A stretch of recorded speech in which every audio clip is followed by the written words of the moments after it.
Kung nasa around 5,000 po ang budget nyo para sa isang tablet ngayon, I think magandang option po ngayon, itong si Visa Tab Go. Unang-una nga po dahil nga po sa saktuang display lang po nyo na meron pong 8.6 inches.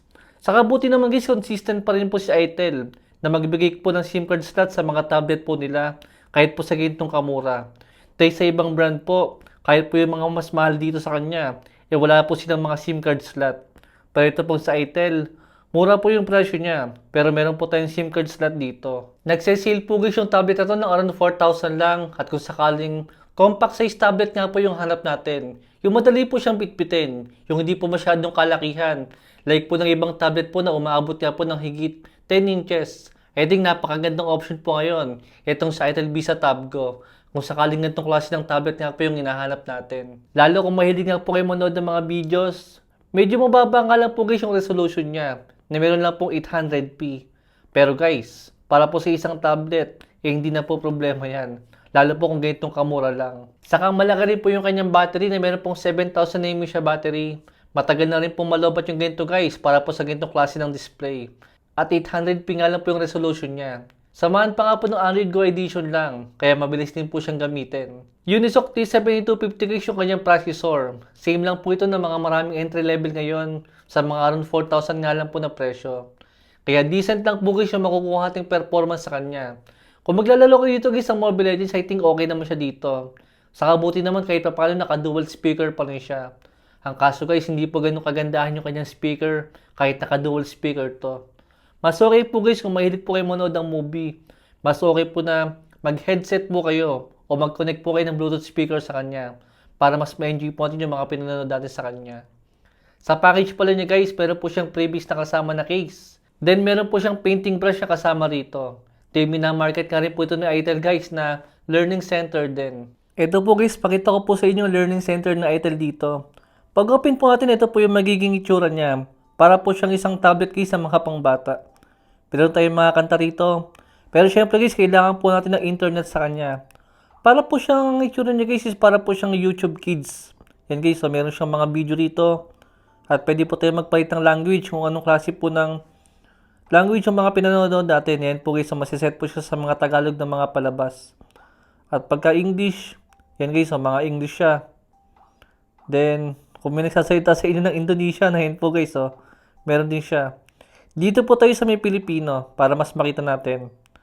Ayan po guys yung mga video niya. Hindi ko sure guys kung available lang dito sa may YouTube.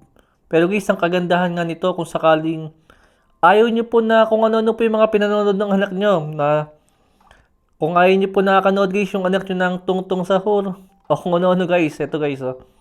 Pwede nyo siyang ilagay dito.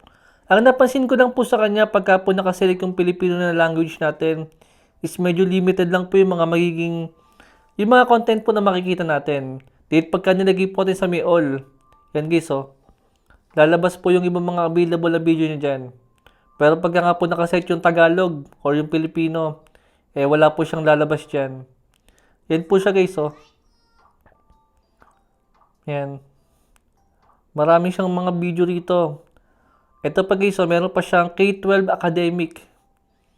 Pero, iba-iba naman yung salita niya. Pero pag sinita natin sa may Pilipino, ayan guys, so meron naman siya dito. Hindi ko lang sure kung ano bang mga klase ng mga video to.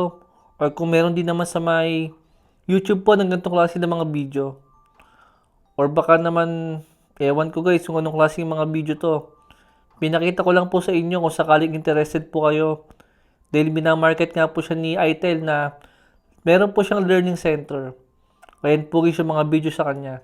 Yan guys, so meron pang Learn Chinese.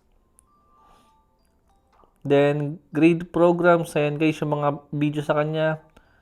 High school math. Wala po siya sa Pilipino, pero pagka naka-all siya, meron siyang lalabas yan. Ayan guys, yung mga video niya. Para siyang mga tutorial guys. Ngayon o, ganyan. Hindi ko lang sure guys, sino ba manonood ng ganito. Dahil nakaka-boring nga po siyang panoorin.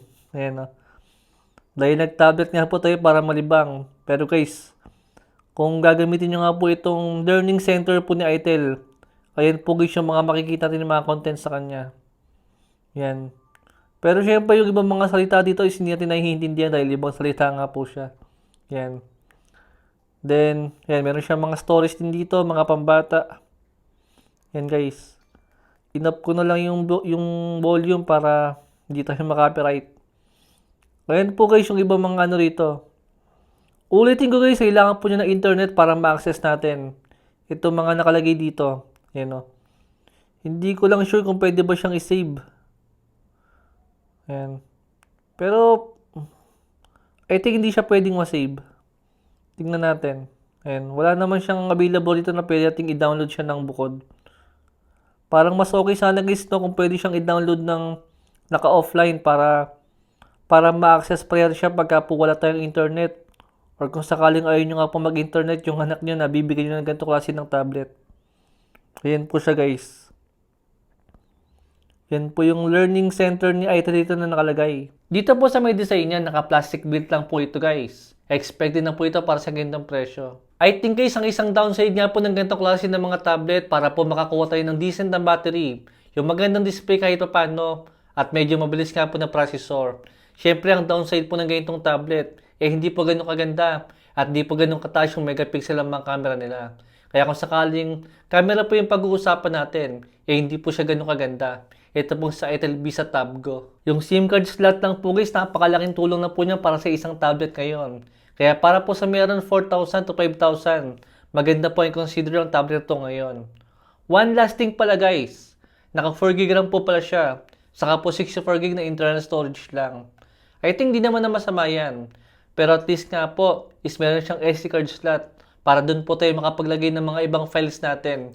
Kung sakaling mabibitin nga po kayo, sa may 64GB nga po na internal storage lang niya. And yun lang po guys, gusto ko lang pong i-share sa inyo yung medyo saktuang tablet na to kung sakaling naghahanap nga po kayo. Lalong-lalo nga po kung ibibigay nyo po sa mga chikiting nyo para po manood ng mga kung ano-ano. Yun lang po guys. Thanks for watching.